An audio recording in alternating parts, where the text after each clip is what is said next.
ವೀಕ್ಷಕರೇ, ಪಾಲಕರೇ, ಈ ವಿಡಿಯೋದೊಳಗೆ ಪಾಲಕರು ಮತ್ತು ವಿದ್ಯಾರ್ಥಿಗಳು ಏನು ಕೇಳ್ತಾ ಇದ್ದೀರಿ, ನಂದು ಕ್ವಶನ್ ಅದೇ ಆಗಿತ್ತು. ನೀವೇನು ಕೇಳ್ತಾ ಇದ್ದೀರಿ ಅದು ಕ್ವಶನ್ ನನಗೂ ಕ್ವಶನ್ ಆಗ್ತಾಯಿತ್ತು. ಅದಕ್ಕಾಗಿ ಅದೇ ಕ್ವಶನ್ಗೆ ಕೆ ಎ ಡೈರೆಕ್ಟರ್ ಆದಂಥ ಪ್ರಸನ್ನ ಸರ್ ಕೂಡ ಇವತ್ತು ಒಂದು ಕ್ಲಿಯರಾಗಿ ಅದ್ರ ಬಗ್ಗೆ ಉತ್ತರವನ್ನು ಕೊಟ್ಟಿದ್ದಾರೆ. ಅದು ಕ್ವಶನ್ ಏನಪ್ಪ ಅಂತಂದರೆ, ನೀವು ಕೇಳ್ತಾ ಇರೋದು, ಸರ್ ನಾನು ಇನ್ಕಮ್ ಕಾಸ್ಟ್ ಹಾಕಿದ್ದೀನಿ, ರಿಸರ್ವೇಷನ್ ಹಾಕಿದ್ದೀನಿ, ಬಟ್ ಅದು ವೆರಿಫಿಕೇಷನ್ ಸ್ಲಿಪ್ ಒಳಗೆ ತೋರಿಸ್ತಾ ಇಲ್ಲ. ಕನ್ನಡ ಮಾಧ್ಯಮ ಹಾಕಿದ್ದೀನಿ, ತೋರಿಸ್ತಾ ಇಲ್ಲ. ಗ್ರಾಮೀಣ ಹಾಕಿದ್ದೀನಿ, ತೋರಿಸ್ತಾ ಇಲ್ಲ. HK ಹಾಕಿದ್ದೀನಿ, ತೋರಿಸ್ತಾ ಇಲ್ಲ.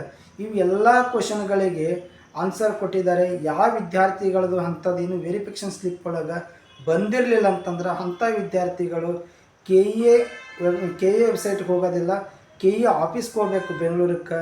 ನೀವು ಆಫ್ಲೈನ್ಗೆ ಹೋಗಿ ನೀವು ಅಲ್ಲಿ ಏನು ತಪ್ಪು ಮಾಹಿತಿ ಕೊಟ್ಟಿದ್ರಿ ಅಥವಾ ನೀವು ಏನಾದರೂ ತಪ್ಪು ಕೊಟ್ಟಿದ್ರಿ ಅವು ನೀವು ಕರಪ್ಷನ್ ಮಾಡ್ಕೊಳ್ಳೋಕೆ ಅಲ್ಲಿ ಹೋಗಿ ಡಾಕ್ಯುಮೆಂಟ್ಸ್, ಒರಿಜಿನಲ್ ಡಾಕ್ಯುಮೆಂಟ್ಸ್ ತೊಗೊಂಡೋಗಿ ಕೆ ಇ ಆಫೀಸ್ನಾಗ ಕೊಟ್ಟರೆ ಅವ್ರು ನಿಮಗೆ ಕರೆಕ್ಟ್ ಮಾಡಿ ಕೊಟ್ಟು ಕಳಿಸ್ತಾರಂತೇಳಿ ಇವತ್ತೇ ನಿಮಗೆ Prasanna sir, K A director ಆದಂಥ ಪ್ರಸನ್ನ ಸರ್ ಈ ವಿಡಿಯೋದಾಗ ಹೇಳಿದ್ದಾರೆ. ಆ ವಿಡಿಯೋನ ನಿಮಗೆ ತೋರಿಸ್ತೀನಿ ವಿದ್ಯಾರ್ಥಿಗಳೇ. ಅದಕ್ಕಿಂತ ಮುಂಚಿತವಾಗಿ ಇನ್ನೊಂದು ವಿದ್ಯಾರ್ಥಿಗಳಲ್ಲಿ ಏನು ಹೇಳ್ತಾ ಇದ್ದೀನಿ, ನಾನೇನು ಹೇಳೋದು ಅದು already K A director sir ಹೇಳಿದ್ದಾರೆ. ಒಂದು ಸ್ವಲ್ಪ ನಾನು ಹೇಳ್ತಾ ಇದ್ದೀನಿ. ಏನಂತಂದರೆ, ಪ್ರತಿ ವರ್ಷ ಅಂದರೆ ಹೋದ ವರ್ಷ ಏನು ಮಾಡಿದರು, ಕೆ ಎ ವೆರಿಫಿಕೇಷನ್ ಸ್ಲಿಪ್ ಒಳಗೆ ನಿಮ್ಮದು ಇದು ಕೊಟ್ಟಿದ್ರು, ಏನಂತಾರೆ ಸೀಕ್ರೆಟ್ ಕೀ ಕೊಟ್ಟಿದ್ದು, ಪಾಸ್ವರ್ಡ್ ಕೊಟ್ಟಿದ್ರು. ಈ ಸಲ ಅದು ಕೊಟ್ಟಿರಲಿಲ್ಲ. ಯಾಕೆ ಕೊಟ್ಟಿಲ್ಲ ಅಂತಂದರೆ, ಲಾಸ್ಟ್ ಟೈಮ್ ಒಂದು ಸ್ವಲ್ಪ ಏನೋ ಅವ್ಯವಹಾರ ನಡೆದಿತ್ತು ಕಾಲೇಜ್ ಅಡ್ಮಿಷನ್ ಸಲುವಾಗಿ ಅಂತೇಳಿ ಈ ಸಲ QR ಕೋಡ್ ಕೊಟ್ಟಿದ್ದಾರೆ. ಆ QR ಕೋಡು ಪ್ಲಸ್ ಆ QR ಕೋಡ್ ಸ್ಕ್ಯಾನ್ ಮಾಡಿದ್ರೆ ಮಾತ್ರ ನಿಮ್ಮ ವೆಬ್ಸೈಟ್ ಓಪನ್ ಆಗುತ್ತೆ. ಪ್ಲಸ್ ನಿಮ್ಮದು ಫೇಸ್ ಲಾಕ್ ಆಗುತ್ತೆ. ಈ ಫೇಸು ಮತ್ತು QR ಕೋಡು ಪ್ಲಸ್ OTP ಇವು ಮೂರು ಲಾಗಿನ್ ಆದಾಕರ ಮಾತ್ರ ನಿಮ್ಮದು ಆಪ್ಷನ್ ಎಂಟ್ರಿ ಹಾಕೋಕ್ಕೆ ಚಾನ್ಸ್ ಸಿಗುತ್ತದೆ ಅಂತೇಳಿ ಕೆ ಎ ಡೈರೆಕ್ಟರು ಪ್ರಸನ್ನ ಸರು ಕೂಡ ನಿಮಗೆ ಅದು ಮಾಹಿತಿ ಕೊಟ್ಟಿದ್ದಾರೆ. ನಿಮಗೂ ನಾನು ಅದೇ ಮಾಹಿತಿ ಕೊಡ್ತೀನಿ. ನಾನು ಲಾಸ್ಟ್ ವಿಡಿಯೋದಾಗ ಏನು ಹೇಳಿದ್ದೆ ಅಂತಂದರೆ, ಸೀಕ್ರೆಟ್ ಕೀ ಬರ್ತದೆ ಅಂತೇಳಿದೆ. ಯಾಕಂದ್ರೆ ಲಾಸ್ಟ್ ಇಯರ್ ಬಂದಿತ್ತು, ಅದೇ ಬರ್ತಂತ ನಾವು ಮಾಡಿದ್ದೆವು. ಮತ್ತೆ ಕೆ ಇದವ್ರು ಚೇಂಜ್ ಮಾಡ್ಕೊಂಡಿದ್ದಾರೆ. ಈ ವರ್ಷ ಬರಿತಕ್ಕಂಥ CET ಬರಿತಕ್ಕಂಥ ವಿದ್ಯಾರ್ಥಿಗಳು ಪುಣ್ಯ ಮಾಡಿದ ವಿದ್ಯಾರ್ಥಿಗಳೇ. ಯಾಕಂದರೆ ಒಳ್ಳೆಯ ರೀತಿ ನೀವು ಯಾವುದೇ ಸೀಟ್ ಪ್ಯಾಕಿಂಗ್ ಆಗದೇ ರೀತಿ, ಅವ್ಯವಹಾರ ಆಗದೇ ರೀತಿ ಅಂತ ನೀವು ನೋಡ್ಕೊಂಡು ಹೋಗ್ಬೇಕಂತ ಕೆ ಇದವ್ರು ಮಾಡ್ತಾಯಿದ್ದಾರೆ. ಅವ್ರಿಗೆ ನಮ್ಮದು ಒಂದು ಪ್ರೋತ್ಸಾಹ ಇರುತ್ತೆ. ನೀವು ಅದಕ್ಕೆ ಪ್ರೋತ್ಸಾಹ ಮಾಡಿ. ಎಲ್ಲರ ಅವ್ಯವಹಾರ ಕಂಡು ಬಂದಿತ್ತಂದ್ರೆ ದಯವಿಟ್ಟು ಕೆ ಇದವ್ರಿಗೆ ಒಂದು ಸಲ ತಿಳಿಸ್ರಿ ಅಂತೇಳಿ ನಾನು ಹೇಳ್ತಾ ಇದ್ದೀನಿ. ಅದೇ ರೀತಿಯಾಗಿ ನಿಮ್ಮದು ಕೌನ್ಸ್ಲಿಂಗ್ ಏನದಲ್ಲ, ಒಂದು ಸ್ವಲ್ಪ ನನ್ನ ವಿಚಾರ MCC ಶೆಡ್ಯೂಲ್ ಆದ ನಂತರ ನಿಮ್ಮ ಕೌನ್ಸ್ಲಿಂಗ್ ಸ್ಟಾರ್ಟ್ ಆಗುತ್ತೆ. ಇನ್ನೂ ಶೆಡ್ಯೂಲ್ ಕೊಟ್ಟಿಲ್ಲ. ನನ್ನ ಲೆಕ್ಕದ ಪ್ರಕಾರ ನಿಮ್ಮ ನೋಡಿದ್ರೆ ನಿಮ್ಮ ಜುಲೈ 15ನೇ ತಾರೀಕಿನ ನಂತರ ನಿಮ್ಮದು ಬರುತ್ತೆ. ಅಲ್ಲಿ ತನಕ ಬರಲ್ಲ. MCC ಫಸ್ಟ್ ರೌಂಡ್ ಮುಗಿಬೇಕು. ಅದು ಆದ ನಂತರ ನಿಮ್ಮದು ಕರ್ನಾಟಕದೊಳಗೆ CET ಮತ್ತು ಕರ್ನಾಟಕದೊಳಗಿನ ನೀಟ್ ವಿದ್ಯಾರ್ಥಿಗಳು ಎಟ್ ಎ ಟೈಮ್ ಕೌನ್ಸ್ಲಿಂಗ್ ನಡೀತಾ ಇದೆ. ನಿಮ್ಮ ಕಂಬೈನ್ ಕೌನ್ಸ್ಲಿಂಗ್ ನಡೀತಾ ಇರ್ತದೆ. ಅದಕ್ಕೋಸ್ಕರ ವಿದ್ಯಾರ್ಥಿಗಳು ಒಂದು ಸ್ವಲ್ಪ ಪೇಷನ್ಸ್ ಇಟ್ಕೊಂಡು ಕಾಲೇಜುಗಳನ್ನು ಲಿಸ್ಟ್ ಮಾಡಿಟ್ಕೋಬೇಕಂತೇಳಿ ತಮ್ಮಲ್ಲಿ ಹೇಳ್ತಾ ಇದ್ದೀನಿ ವಿದ್ಯಾರ್ಥಿಗಳೇ. ಇದು ಒಂದು ಸ್ವಲ್ಪ ಕ್ಲಿಯರಾಗಿ ಆಗಲಿ ವಿದ್ಯಾರ್ಥಿಗಳೇ. ನಿಮಗೆ ಮತ್ತೆ ನಾನು ಒಂದಷ್ಟು ವಿಷಯಗಳನ್ನು ಹೇಳಬೇಕಾಗ್ಯದ. ಆ ವಿಷಯಗಳನ್ನು ನಿಮಗೆ ಮತ್ತೆ ಹೇಳ್ತೀನಿ.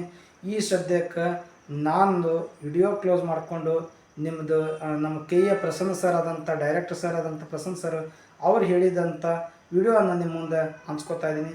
ಅದನ್ನು ನೋಡ್ಕೊಡ್ರಿ. Thank you.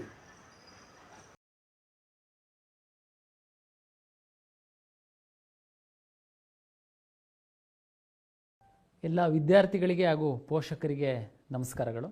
ಕರ್ನಾಟಕ ಪರೀಕ್ಷಾ ಪ್ರಾಧಿಕಾರದ ವತಿಯಿಂದ ವಿವಿಧ ಕೋರ್ಸ್ಗಳಿಗೆ ಸೀಟು ಹಂಚಿಕೆ ಕುರಿತಂತೆ ಈಗಾಗಲೇ ತಮಗೆಲ್ಲ CET ರ್ಯಾಂಕನ್ನು ನಾವು ಪಬ್ಲಿಷ್ ಮಾಡಿದ್ವಿ. ನಿನ್ನೆ ನಾವು ವೆರಿಫಿಕೇಷನ್ ಸ್ಲಿಪ್ಪನ್ನು ಡೌನ್ಲೋಡ್ ಮಾಡುವಂಥದ್ದಕ್ಕೆ ವಿದ್ಯಾರ್ಥಿಗಳಿಗೆ ತಿಳಿಸಿದ್ವಿ. ಇದು ಒಂದು ಬಹುಮುಖ್ಯವಾದಂತಹ ಘಟ್ಟ ಕೌನ್ಸಿಲಿಂಗ್ನಲ್ಲಿ. ತಾವು ಅರ್ಜಿಯಲ್ಲಿ ಯಾವುದೆಲ್ಲ ರಿಸರ್ವೇಷನನ್ನು ಕ್ಲೈಮ್ ಮಾಡಿದ್ರಿ, ತಮಗೆ CETನಲ್ಲಿ ಯಾವುದು ರ್ಯಾಂಕ್ ಬಂದಿತ್ತು ಅನ್ನುವಂಥದ್ದೆಲ್ಲ ಈ ವೆರಿಫಿಕೇಷನ್ ಸ್ಲಿಪ್ಪಲ್ಲಿ ರಿಫ್ಲೆಕ್ಟ್ ಆಗುತ್ತೆ.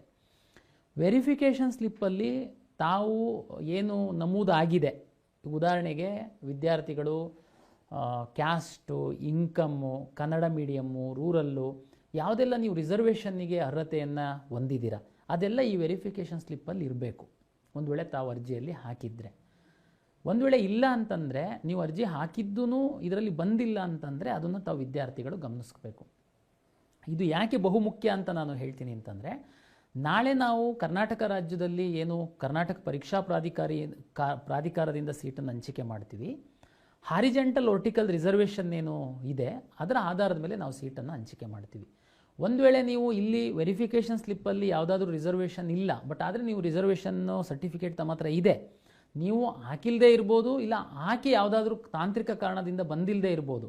ನಿಮಗೆ ಸೀಟು ಹಂಚಿಕೆ ಈ ಎಲ್ಲ ದಾಖಲೆ ಆಧಾರದ ಮೇಲೆ ಆಗೋದ್ರಿಂದ ಸೀಟ್ ಹಂಚಿಕೆ ಆದ ನಂತರ ನೀವು ಬಂದು ಪ್ರಾಧಿಕಾರಕ್ಕೆ ನಂದು ರಿಸರ್ವೇಷನ್ ಇದೆ, ನಾನು ಹಾಕಿದ್ದೇ ಬಂದಿಲ್ಲ ಅಂತಂದರೆ ಕ್ರಮ ಅಲ್ಲ. ಅದಕ್ಕೇ ತಾವು ಒಮ್ಮೆ ಈ ವೆರಿಫಿಕೇಷನ್ ಸ್ಲಿಪ್ಪನ್ನು ಡೌನ್ಲೋಡ್ ಮಾಡ್ಕೊಂಡು ಒಮ್ಮೆ ಕೂಲಂಕುಷವಾಗಿ ಪರಿಶೀಲನೆ ಮಾಡಿ.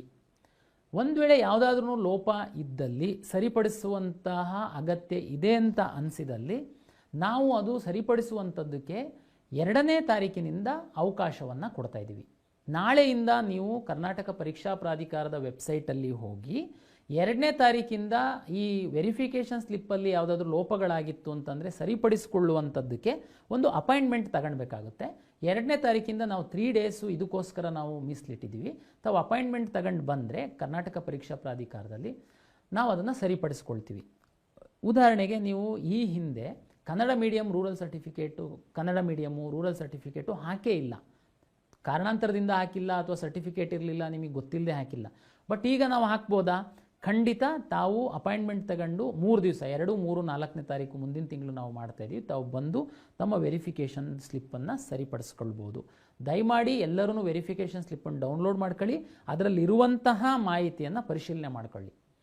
ಇನ್ನೊಂದಷ್ಟು ವಿದ್ಯಾರ್ಥಿಗಳು ಹೇಳ್ತಾ ಇದ್ದಾರೆ, ಕಳೆದ ವರ್ಷ ವೆರಿಫಿಕೇಷನ್ ಸ್ಲಿಪ್ಪಲ್ಲಿ ಸೀಕ್ರೆಟ್ ಕೀ, ಲಾಗಿನ್ನು, ಪಾಸ್ವರ್ಡ್ ಎಲ್ಲ ಬಂದಿತ್ತು, ಈ ಸರಿ ಅದು ಯಾವುದು ಬಂದಿಲ್ಲ, ನಾವು ಆಪ್ಷನ್ ಎಂಟ್ರಿ ಮಾಡೋದು ಹೇಗೆ, ಲಾಗಿನ್ ಆಗುವಂಥದ್ದು ಹೇಗೆ ಅಂತೇಳಿ. ನಾವು ಈ ಸರಿ ಸಾಕಷ್ಟು ಮುಂಜಾಗ್ರತಾ ಕ್ರಮಗಳನ್ನು ವಹಿಸಿದ್ದೀವಿ, ಸಾಕಷ್ಟು ಸೆಕ್ಯೂರಿಟಿ ಫೀಚರ್ಸ್ನ ತಗೊಂಡು ಬಂದಿದ್ದೀವಿ. ನಿಮ್ಮ ವೆರಿಫಿಕೇಷನ್ ಸ್ಲಿಪ್ಪಲ್ಲಿ ಒಂದು QR ಕೋಡ್ ಇದೆ. ನಾವು KEL ಲಾಗಿನ್ನಲ್ಲಿ ತಾವು ಆಪ್ಷನ್ ಎಂಟ್ರಿ ಮಾಡಬೇಕು ಅಂತಂದರೆ, ಆಪ್ಷನ್ ಎಂಟ್ರಿ ಓಪನ್ ಮಾಡಿದ ನಂತರ ತಾವು ಈ QR ಕೋಡನ್ನು ಸ್ಕ್ಯಾನ್ ಮಾಡ್ತು ಅಂತಂದರೆ ತಮ್ಮ ಲಾಗಿನ್ ಪೇಜಿಗೆ ಹೋಗುತ್ತೆ. ತಮ್ಮ ಫೇಸನ್ನು ತಾವು ತೋರಿಸ್ಬೇಕು ವೆಬ್ ಕ್ಯಾಮಲ್ಲಿ, ಮತ್ತು ತಮ್ಮ ಮೊಬೈಲಿಗೆ, ಯಾವುದು ಅಪ್ಲಿಕೇಶನಲ್ಲಿ ಕೊಟ್ಟಿರುವಂತಹ ಮೊಬೈಲಿಗೆ OTP ಬರುತ್ತೆ. ತಾವು ಅದು ಎಂಟ್ರಿ ಮಾಡ್ತು ಅಂತಂದರೆ ನಿಮ್ಮ ಲಾಗಿನ್ ಓಪನ್ ಆಗುತ್ತೆ. ತಾವು ಎಷ್ಟು ಸರಿ ಬೇಕಾದ್ರೂ ಓಪನ್ ಮಾಡ್ಕೊಳ್ಬೋದು, ಎಷ್ಟು ಸರಿ ಬೇಕಾದ್ರೂ ಆಪ್ಷನ್ ಎಂಟ್ರಿ ಮಾಡ್ಬೋದು. ಬಟ್ ಆದರೆ OTP ಮತ್ತು ನಿಮ್ಮ ಮುಖಚರ್ಯೆಯನ್ನು ಸಿಸ್ಟಮಲ್ಲಿ ವೆರಿಫೈ ಮಾಡುವಂಥದ್ದು ಈ ಸರಿ ನಾವು ಕಡ್ಡಾಯಗೊಳಿಸಿದ್ದೀವಿ. ಹಾಗಾಗಿ ಈ ಸರಿ ವೆರಿಫಿಕೇಷನ್ ಸ್ಲಿಪ್ಪಲ್ಲಿ ನಾವು ಸೀಕ್ರೆಟ್ ಕೀ, ಪಾಸ್ವರ್ಡ್, ಲಾಗಿನ್ ಯಾವುದೂ ಕೊಟ್ಟಿಲ್ಲ. ಹಾಗಾಗಿ ಅದರಲ್ಲಿ ವಿದ್ಯಾರ್ಥಿಗಳು ಯಾವುದೇ ಗೊಂದಲ ಅಗತ್ಯ ಇಲ್ಲ. ಕೆಲವರು ನೀಟ್ ಎಕ್ಸಾಮನ್ನು ಬರೆದಿದ್ದಾರೆ. ಈಗ ವೆರಿಫಿಕೇಷನ್ ಸ್ಲಿಪ್ಪನ್ನು ಡೌನ್ಲೋಡ್ ಮಾಡ್ಕೊಂಡಂತಹ ಸಂದರ್ಭದಲ್ಲಿ ಬೇರೆ ನಮ್ಮ CET ಪರೀಕ್ಷೆ ಆಧಾರದ ಮೇಲೆ ಕೊಟ್ಟಿರುವಂತಹ ಎಲ್ಲ ರ್ಯಾಂಕ್ಗಳು ಬಂದಿದೆ, ನೀಟ್ ರ್ಯಾಂಕ್ ಬಂದಿಲ್ಲ. ತಮಗೆಲ್ಲ ಗೊತ್ತಿದೆ, ಕರ್ನಾಟಕ ಪರೀಕ್ಷಾ ಪ್ರಾಧಿಕಾರದಲ್ಲಿ ಕಂಬೈನ್ಡ್ ಸೀಟ್ ಅಲಾಟ್ಮೆಂಟ್ ಮಾಡ್ತೀವಿ ನಾವು. ಇದರಲ್ಲಿ ನೀಟ್ ರ್ಯಾಂಕ್ ಸಹ ಬರಬೇಕಾಗಿತ್ತು, ಯಾಕೆ ಬಂದಿಲ್ಲ ಗೊಂದಲ. ಅದಕ್ಕೆ ನಾನು ಹೇಳುವಂಥದ್ದು, ನೀಟ್ ಎಕ್ಸಾಮನ್ನು ನ್ಯಾಷನಲ್ ಟೆಸ್ಟಿಂಗ್ ಏಜೆನ್ಸಿ ಡೆಲ್ಲಿಯವರು ಮಾಡ್ತಾರೆ. ಅವರು ನಿಮ್ಮದ ರಿಸಲ್ಟನ್ನು ಪಬ್ಲಿಷ್ ಮಾಡಿದ್ದಾರೆ. ಒಟ್ಟು 12 ಲಕ್ಷದಷ್ಟು ವಿದ್ಯಾರ್ಥಿಗಳೇನು ಎಲಿಜಿಬಲ್ ಆಗಿದ್ದಾರೆ. ಆ ಡೇಟಾವನ್ನು ಯಾರ್ಯಾರು ವಿದ್ಯಾರ್ಥಿಗಳು ಪರೀಕ್ಷೆಯನ್ನು ಬರೆದಿದ್ದಾರೆ, ಎಲಿಜಿಬಲ್ ಆಗಿದ್ದಾರೆ ನೀಟ್ ಅನ್ನುವಂಥ ಡೇಟಾವನ್ನು ನಮ್ಮ ಕರ್ನಾಟಕ ಪರೀಕ್ಷಾ ಪ್ರಾಧಿಕಾರಕ್ಕೆ ಇನ್ನೂ ಕೊಟ್ಟಿಲ್ಲ. ಒಂದು ಸರಿ ಅವ್ರು ಕೊಟ್ಟ ಮೇಲೆ ತಾವು ಆಲ್ ಇಂಡಿಯಾದಲ್ಲಿ ಏನು ರ್ಯಾಂಕನ್ನು ತೆಗೆದುಕೊಂಡಿದ್ದೀರಾ, ನಿಮ್ಮ ನೀಟ್ ರಿಜಿಸ್ಟ್ರೇಷನ್ ನಂಬರ್ನ ನಾವು ನಿಮ್ಮ ಇದರಲ್ಲಿ ಅಪ್ಲಿಕೇಶನ್ನಲ್ಲಿ ಎನೇಬಲ್ ಮಾಡ್ತೀವಿ, ತಾವು ಹಾಕಬೇಕಾಗುತ್ತೆ. ಆಟೋಮೆಟಿಕ್ಕಾಗಿ ನೆಕ್ಸ್ಟು ನೀವು ವೆರಿಫಿಕೇಷನ್ ಸ್ಲಿಪ್ಪನ್ನು ಡೌನ್ಲೋಡ್ ಮಾಡಿದರೆ ನಿಮಗಲ್ಲಿ ನೀಟ್ ರ್ಯಾಂಕ್ ನೀವು ಆಲ್ ಇಂಡಿಯಾದಲ್ಲಿ ಏನು ತಗೊಂಡಿದ್ದೀರಾ ಅದು ಸಹ ಅದರಲ್ಲಿ ಡಿಸ್ಪ್ಲೇ ಆಗುತ್ತೆ. ಇನ್ನು ಕೆಲವು ವಿದ್ಯಾರ್ಥಿಗಳು ಈಗಾಗಲೇ ವೆರಿಫಿಕೇಷನ್ ಸ್ಲಿಪ್ ಬಿಟ್ಟಿದ್ದೀರಾ, ನಾವು ನೀಟನ್ನು ಎಕ್ಸಾಮ್ ಬರೆದಿದ್ದೀವಿ, ಮ್ಯಾನೇಜ್ಮೆಂಟ್ ಸೀಟ್ ತಗೊಳ್ಬೇಕು, KEನಲ್ಲಿ ಎಕ್ಸಾಮೇ ಬರೆದಿಲ್ಲ, ನಾವು ನೀಟಲ್ಲಿ ಪಾರ್ಟಿಸಿಪೇಟ್ ಮಾಡಬೇಕು ಅಂತಂದರೆ ಪ್ರಾಧಿಕಾರದ ಮುಖಾಂತರನೇ ಪಾರ್ಟಿಸಿಪೇಟ್ ಮಾಡಬೇಕಾಗುತ್ತೆ, ನಾವು ಅಪ್ಲಿಕೇಶನ್ನೇ ಹಾಕಿಲ್ಲ, ಏನು ಮಾಡಬೇಕು ಅಂತ. ನಾವು ನೀಟು ಡೇಟಾಕ್ಕೋಸ್ಕರ ವೆಯ್ಟ್ ಮಾಡ್ತಾಯಿದ್ದೀವಿ. ಯಾವಾಗ ನಮಗೆ ನೀಟು ರಿಸಲ್ಟು ಡೇಟಾ ನಮಗೆ ಬರುತ್ತೆ ಆವಾಗ ನಾವು ಮತ್ತೊಮ್ಮೆ ಫ್ರೆಶ್ ರಿಜಿಸ್ಟ್ರೇಷನ್ನಿಗೆ ಅವಕಾಶ ಮಾಡಿಕೊಡ್ತೀವಿ. ಓನ್ಲಿ ನೀಟ್ ಕ್ಯಾಂಡಿಡೇಟ್ಸಿಗೆ, ಯಾರು ನೀಟ್ ಮುಖಾಂತರ ಮಾತ್ರ ಸೀಟ್ ಪಡಿತಾರೆ ಅವರಿಗೆ ರಿಜಿಸ್ಟ್ರೇಷನ್ನಿಗೆ ಓಪನ್ ಮಾಡ್ತೀವಿ. ಆ ಟೈಮಲ್ಲಿ ತಾವು ರಿಜಿಸ್ಟ್ರು ಮಾಡಿಸ್ಕೊಂಡ್ರೆ ನಂತರ ತಾವು ಸಹ ವೆರಿಫಿಕೇಷನ್ ಸ್ಲಿಪ್ಪನ್ನು ಡೌನ್ಲೋಡ್ ಮಾಡ್ಕೊಳ್ಬೋದು. ಆವಾಗ ನಿಮ್ಮದು ನೀಟ್ ರ್ಯಾಂಕ್ ಮಾತ್ರ ಬರುತ್ತೆ. ಆಮೇಲೆ ನಮ್ಮ ಒಂದು ಈ ವೆರಿಫಿಕೇಷನ್ ಸ್ಲಿಪ್ಪಲ್ಲಿ ಒಂದು ಅಬ್ಸರ್ವೇಷನ್ಸು, ನಾನು ಈ ಹಿಂದಿನ ಅನೇಕ ವಿಡಿಯೋಗಳಲ್ಲಿ ನಾನು ಭಾಳ ಸ್ಪಷ್ಟವಾಗಿ ಹೇಳಿದ್ದೆ, SC ಮತ್ತು ST ವಿದ್ಯಾರ್ಥಿಗಳು ಜಾತಿ ಪ್ರಮಾಣ ಪತ್ರದ ಜೊತೆಗೆ ಆದಾಯ ಪ್ರಮಾಣ ಪತ್ರವನ್ನು ತೆಗೆದುಕೊಳ್ಬೇಕು. ಆದಾಯ ಪ್ರಮಾಣ ಪತ್ರವನ್ನು ಇಲ್ಲಿ ಹಾಕಬೇಕು. ತಮಗೆಲ್ಲ ನೆನಪಿರಲಿ, ನಿಮಗೆ ಫೀ ರಿಯಾಯಿತಿ ಇದೆ. ನಾವು ನಿಮ್ಮ ಆದಾಯದ ಆಧಾರದ ಮೇಲೆ ನಿಮಗೆ ನಾವು ಫೀಸ್ ಕಟ್ಟಿಸ್ಕೊಳ್ಳುವುದರಿಂದ ವಿನಾಯಿತಿ ಕೊಡ್ತೀವಿ. ನಂತರ ಕಾಲೇಜಿಗೆ ನಿಮಗೆ ನಂತರ ಸೋಷಿಯಲ್ ವೆಲ್ಫೇರ್ ಡಿಪಾರ್ಟ್ಮೆಂಟಿಂದ ರೀಫಂಡ್ ಆದಮೇಲೆ ತಾವು ಕಾಲೇಜಿಗೆ ಕಟ್ಟೋದಿರುತ್ತೆ. ಒಂದು ವೇಳೆ ನೀವು ಬರೀ ಎಸ್ ಸಿ ಜಾತಿ ಪ್ರಮಾಣ ಪತ್ರ ಹಾಕಿ ಆದಾಯ ಪ್ರಮಾಣ ಪತ್ರವನ್ನು ಹಾಕಿಲ್ಲ ಅಂತಂದರೆ ನಾವು ನಿಮಗೆ ಬೇರೆ ವಿದ್ಯಾರ್ಥಿಗಳಿಗೆ ಫೀಸ್ ಕಟ್ಟಿಸ್ಕೊಂಡಂತಲೇ ಕಟ್ಟಿಸ್ಕೊಳ್ಬೇಕಾಗುತ್ತೆ. ದಯಮಾಡಿ ನಿಮ್ಮ ವೆರಿಫಿಕೇಷನ್ ಸ್ಲಿಪ್ಪಲ್ಲಿ SC/ST ವಿದ್ಯಾರ್ಥಿಗಳು ನೀವು ಬರೀ ಜಾತಿ ಪ್ರಮಾಣ ಪತ್ರ ಹಾಕಿ ಇನ್ಕಮ್ ಸರ್ಟಿಫಿಕೇಟ್ನ ಹಾಕಿಲ್ಲ ಅಂತಂದರೆ ದಯಮಾಡಿ ಅದನ್ನು ಪರಿಶೀಲನೆ ಮಾಡಿಕೊಳ್ಳಿ. ಹಾಕಿಲ್ಲ ಅಂದರೆ ಏನು ಮಾಡಬೇಕು, ನಾನು ಆಗಲೇ ಹೇಳಿದ್ದೀನಿ, 2ನೇ ತಾರೀಕಿಂದ ನಾವು ಅವಕಾಶ ಕೊಡ್ತೀವಿ, KEಗೆ ಬಂದು ಹಾಕಬೇಕಾಗುತ್ತೆ. ನೀವು ತಪ್ಪು ಮಾಡಿರೋದ್ರಿಂದ ಮೊದಲು ನೀವು ಆನ್ಲೈನಲ್ಲೇ ಹಾಕೋದಕ್ಕೆ ಅವಕಾಶ ಇತ್ತು, ಈಗ ನೀವು ಇಲ್ಲಿ ಬಂದು ಹಾಕಬೇಕಾಗುತ್ತೆ. ಅದು ಬಹಳ ಇಂಪಾರ್ಟೆಂಟ್ ಇದೆ. ಕೆಲವೊಂದು ಜನರಲ್ ಮೆರಿಟ್ ವಿದ್ಯಾರ್ಥಿಗಳು ರೂರಲ್ ಏನಾದ್ರೂ ಓದಿತ್ತು ಅಂತಂದರೆ ತಾವು ಗ್ರಾಮೀಣ ಮೀಸಲಾತಿಯನ್ನು ಕ್ಲೈಮ್ ಮಾಡಬೇಕು ಅಂತಂದರೆ ತಾವು ನಾನ್ ಕ್ರಿಮಿ ಲೇಯರ್ ಸರ್ಟಿಫಿಕೇಟನ್ನು ಸಬ್ಮಿಟ್ ಮಾಡಬೇಕಾಗುತ್ತೆ. ಇದು ತಹಶೀಲ್ದಾರ್ ಆಫೀಸಲ್ಲಿ ಕೊಡ್ತಾರೆ. ಕೆಲವು ವಿದ್ಯಾರ್ಥಿಗಳು ಗ್ರಾಮೀಣ ಪ್ರದೇಶದಲ್ಲಿ ಓದಿದ್ದೀರಾ, ಬಟ್ ನೀವು ಪ್ಯೂರ್ GM ಇದ್ದೀರಾ, ಬಟ್ ನೀವು ರೂರಲ್ ಸರ್ಟಿಫಿಕೇಟನ್ನು ಕ್ಲೈಮ್ ಮಾಡಬೇಕು ಅಂತಂದರೆ ನೀವು ಈ ನಾನ್ ಕ್ರಿಮಿ ಲೇಯರ್ ಸರ್ಟಿಫಿಕೇಟ್ನ ಕೊಡಬೇಕಾಗುತ್ತೆ. ಯಾರಾದರೂ ಕೊಟ್ಟಿಲ್ಲ ಅಂತಂದರೆ ಕೊಡಬೇಕಾಗುತ್ತೆ. ದಯಮಾಡಿ ಅದು ಗಮನದಲ್ಲಿ ಇಟ್ಕೊಳ್ಳಿ. ನಾಳೆ ನೀವು ಅದು ಹಾಕಿಲ್ಲ ಅಂತಂದರೆ ನಿಮ್ಮದು ಗ್ರಾಮೀಣ ಮೀಸಲಾತಿ ಕ್ಲೈಮ್ ಆಗಲ್ಲ. ಇದು ಇಷ್ಟು ಭಾಳ ಇಂಪಾರ್ಟೆಂಟ್ ಇದೆ. ಆಮೇಲೆ ರಿಲಿಜಿಯಸ್ ಮೈನಾರಿಟಿ ಮತ್ತು ಲಿಂಗ್ವಿಸ್ಟಿಕ್ ಮೈನಾರಿಟಿ. ರಿಲಿಜಿಯಸ್ ಮೈನಾರಿಟಿಗೆ ಸಂಬಂಧಪಟ್ಟಂತೆ ನಮ್ಮಲ್ಲಿ ಕ್ರಿಶ್ಚಿಯನ್ನು ಮತ್ತು ಮುಸ್ಲಿಮಿಗೆ ಸಂಬಂಧಪಟ್ಟಂಥ ಇನ್ಸ್ಟಿಟ್ಯೂಷನ್ಸ್ ಇದೆ, ಅವ್ರುಗಳು ಕ್ಲೈಮ್ ಮಾಡಿದ್ದಾರೆ. ಕೆಲವರು ಬೇರೆ ಜೈನ್ ಕಮ್ಯುನಿಟಿ ಅಂತವ್ರು ಕ್ಲೈಮ್ ಮಾಡಿದರೆ ಅವರ ಕಮ್ಯುನಿಟಿ ಯಾವುದೇ ಇನ್ಸ್ಟಿಟ್ಯೂಷನ್ಸು ರಾಜ್ಯದಲ್ಲಿ ಇಲ್ದಿರೋದ್ರಿಂದ ಅವರಿಗೆ ಅದು ಯಾವುದೂ ಸೀಟು ಅಲಾಟ್ ಆಗಲ್ಲ. ಯಾರಾದ್ರೂ ರಿಲಿಜಿಯಸ್ ಮೈನಾರಿಟಿ ಕ್ಲೈಮ್ ಮಾಡಬೇಕು ಅಂತಂದರೆ ವಿಶೇಷವಾಗಿ ಮುಸ್ಲಿಮ್ಸು ಮತ್ತು ಕ್ರಿಶ್ಚಿಯನ್ಸು ಮಾಡಬೇಕಾಗುತ್ತೆ. ಅದನ್ನು ವೆರಿಫಿಕೇಷನ್ ಮಾಡಿಸ್ಕೊಳ್ಬೇಕಾಗುತ್ತೆ. ಮಾಡಿಲ್ಲ ಅಂತಂದರೆ ನೀವು ಮಾಡೋದಕ್ಕೆ ಕ್ರಮ ವಹಿಸಿ. ನಿಮಗೆ ಲಾಸ್ಟ್ ಚಾನ್ಸ್ ಅಂತ ನಾವು ಕೊಡ್ತಾ ಇದ್ದೀವಿ. ದಯಮಾಡಿ ಮತ್ತೆ ನಾವು ಇದು ಅವಕಾಶ ಕೊಡೋದಕ್ಕಾಗಲ್ಲ. ಈಗಾಗಲೇ ಸಾಕಷ್ಟು ಬಾರಿ ಎಡಿಟ್ ಆಪ್ಷನ್ ಕೊಟ್ಟಿದ್ರೂ ಸಹ ತಾವು ಸಂಪೂರ್ಣವಾಗಿ ತಮ್ಮ ಅಪ್ಲಿಕೇಶನ್ನಲ್ಲಿ ಮಾಹಿತಿ ಕೊಟ್ಟಿಲ್ಲ.